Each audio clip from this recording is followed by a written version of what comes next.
भारत की अंतर्राष्ट्रीय सीमाएं प्राकृतिक रूप से निर्धारित हैं और अपने आप में ऐतिहासिक महत्व भी रखती हैं, क्योंकि उत्तर में तो हिमालय पर्वत अनेक देशों के साथ प्राकृतिक सीमा बनाता है। वहीं दक्षिण में हिंद महासागर, इधर बंगाल की खाड़ी और अरब सागर, ये भी अपने आप में भारत को अन्य देशों से अलग करते हैं।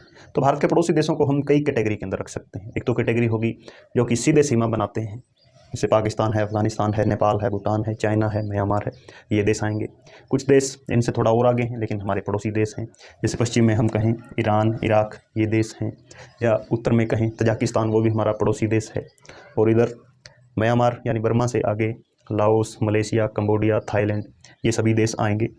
पहले हम बात कर लेते हैं समुद्री पड़ोसी देशों की, क्योंकि ये भी एक कैटेगरी बन जाती है। जैसे श्रीलंका है, भारत का पड़ोसी देश है लेकिन डायरेक्ट सीमा नहीं बनाता है, लेकिन समुद्री सीमा लगती है। तो भारत और श्रीलंका के बीच ये जो समुद्र का जल क्षेत्र है, इसे पाक जल डमरू मध्य कहा जाता है, जो कि 1760 और उसके आसपास जब यहाँ मद्रास हमारा प्रोविंस था, राज्य था, उस पर जब कंपनी का शासन था तो कंपनी के वाइसरॉय थे रॉबर्ट पाक, एल साइलेंट है। तो इस क्षेत्र को इन्हीं के नाम पर पाक जल डमरू मध्य कहा जाता है। फिर और यदि हम आगे चलें, भारत की मुख्य भूमि से इधर दक्षिण की ओर चलें तो अंडमान निकोबार द्वीप समूह, ये भी भारत के ही अंग हैं। और इनके थोड़ा और यदि हम पूर्व की ओर चलें तो आगे इंडोनेशिया देश शुरू हो जाता है, तो इनके लिए वो पड़ोसी देश है। तो इंडोनेशिया के जावा और सुमात्रा द्वीप वहाँ पर शुरू हो जाते हैं। इसी तरह यदि हम इधर आएँ पश्चिम की ओर, पश्चिम में जो हमारा इधर लक्षद्वीप समूह है, उसके दक्षिण में मालदीव देश आता है। तो ये तीन हमारे समुद्री पड़ोसी देश मुख्य हैं, इंडोनेशिया, श्रीलंका और मालदीव। इन सभी के साथ हमारे अच्छे संबंध भी हैं। फिर हम बात कर लेते हैं उत्तरी सीमा की। उत्तर में जो हिमालय पर्वत है, जैसे यहाँ भारत के बिल्कुल शीर्ष पर ये जो क्षेत्र है, ये चाइना का क्षेत्र है, जिनजियांग, इसे सिकियांग भी कहा जाता है। यहाँ पर कहते हैं कि अति प्राचीन सभ्यताएं कुछ विकसित हुई थी। एक तो काशगर और एक खोतान, अति प्राचीन सभ्यताएं हैं जो कि चाइना के इस सिकियांग क्षेत्र के अंदर विकसित हुई थी। इससे यदि हम थोड़ा सा इधर आते हैं दक्षिण की ओर, तो ये जो आप कोना देख रहे हैं भारत का, जम्मू कश्मीर राज्य का एक महत्वपूर्ण अंग है। और इसका ये बहुत ही संवेदनशील इलाका है, क्योंकि इसी जो भारत के जम्मू कश्मीर के इस इलाके के साथ 5 देशों की अंतर्राष्ट्रीय सीमाएं आकर मिलती हैं। यानी एक तो भारत की सीमा हो गई, इधर से चाइना की सीमा, और नीचे की तरफ पाकिस्तान की सीमा आकर मिलती है।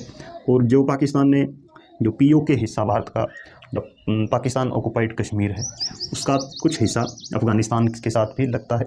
और यहीं पर थोड़ा सा ही दूर तजाकिस्तान की सीमा भी आकर लगती है। तो इसका आप महत्व समझ सकते हैं और कितना संवेदनशील ये क्षेत्र है जम्मू कश्मीर का ये क्षेत्र। तो इससे थोड़ा और यदि हम पूर्व की ओर बढ़ें, और इधर कैलाश और मानसरोवर की पवित्र भूमियाँ हैं, जो अभी उसमें चाइना ने हालांकि इस पर कब्जा कर रखा है, तिब्बत का ये क्षेत्र कहलाता है। इससे थोड़ा और यदि हम पूर्व की ओर और दक्षिण की ओर आएँ तो यहीं पर हिमालय के क्षेत्रों से ही 2 महत्वपूर्ण नदियाँ निकलती हैं, भारतीय लिहाज से अति महत्वपूर्ण है। एक तो सिंधु नदी और इसी के साथ एक ब्रह्मपुत्र। सिंधु का की एक शाखा तो इधर जम्मू कश्मीर होते हुए इधर पाकिस्तान की तरफ आती है, और एक शाखा इधर जम्मू कश्मीर, हिमाचल, यहाँ होती हुई पंजाब से होकर वापस इस शाखा के अंदर मिल जाती है। तो हालांकि नदियों को हम उनके चैप्टर के अंदर बाद में पढ़ेंगे। जबकि ब्रह्मपुत्र नदी यहाँ भारत की सीमा के साथ साथ बहती हुई लंबी दूरी तय कर भारत में आती है, अरुणाचल प्रदेश में। तो एक तो ये हो गया, सिंधु का अपवाह हो गया, और इधर ब्रह्मपुत्र नदी का जो अपवाह क्षेत्र है, इसके बीच में 2 और महत्वपूर्ण देश आते हैं। एक तो हो जाता है नेपाल, और ये हो जाएगा भूटान। अब नेपाल के साथ भारत के बहुत अच्छे संबंध हैं, क्योंकि भारत से सीधी नेपाल की राजधानी काठमांडू तक सीधी सड़क जाती है, यानी कनेक्टिविटी बिल्कुल सिंपल है। और भूटान भी एक महत्वपूर्ण देश है भारत के लिहाज से, आध्यात्मिक देश है, और भारत खुद भी चूँकि पूजा और कर्मकांड इन से मान्यताओं से भरा हुआ देश है, तो भूटान के साथ भी हमारे अच्छे संबंध हैं। भूटान के ठीक ऊपर ये जो हिमालय पर्वत श्रृंखलाएँ हैं, इन्हें उच्च हिमालय कहा जाता है, हाई हिमालयाज़। और यहीं से भूटान से आगे जब हम उत्तर और पूर्व की ओर चलते हैं तो अरुणाचल प्रदेश और चीन की सीमा शुरू हो जाती है। इस रेखा को मैकमोहन रेखा कहा जाता है। ये सर मैकमोहन ने 1914 में इसको शिमला में इसके समझौते पर हस्ताक्षर किए थे। और उसके बाद अरुणाचल प्रदेश के बाद जो आगे की पर्वत श्रृंखलाएँ हैं ये हिमालय का ही विस्तार है। और इसमें जो आगे म्यांमार यानी बर्मा देश से होकर कुछ पर्वत श्रृंखलाएँ जो पहाड़ियाँ गुजरती हैं, उनमें कुछ एक नाम है मिशमी है और पटकाई है, नागा है और लास्ट में अराकायोमा पर्वत श्रृंखला है।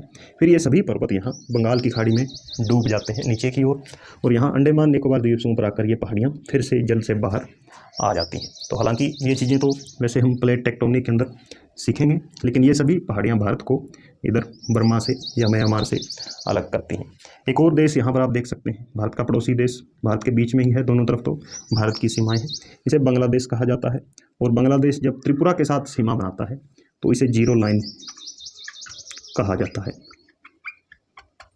तो ये थे कुछ एक पड़ोसी देश। हालांकि बांग्लादेश का जन्म 1971 में हुआ है, उससे पहले 1947 के बाद ये पाकिस्तान का ही हिस्सा था और इसे पूर्वी पाकिस्तान कहा जाता है। 1971 में भारत ने फिर पाकिस्तान के ऐसा कह सकते हैं 2 टुकड़े कर दिए थे और बांग्लादेश को एक स्वतंत्र देश बना दिया था। इसके बीच कुछ एक और विवादास्पद जो रेखाएं हैं, खासकर ये पाकिस्तान के बॉर्डर के साथ साथ जो है इसे कहा जाता है Radcliffe line, Radcliffe रेखा। यहीं पर जो कच्छ का रण है, यहाँ पर जो 24 डिग्री अक्षांश है, उसके सहारे पाकिस्तान चाहता है कि ये हिस्सा जो कच्छ का हिस्सा है गुजरात में, ये भारत का हिस्सा नहीं है, ये पाकिस्तान का हिस्सा होना चाहिए।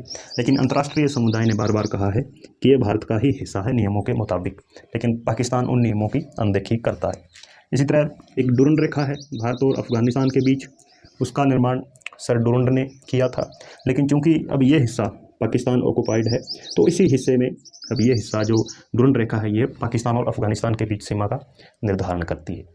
तो ये थे भारत के कुछ एक पड़ोसी देश।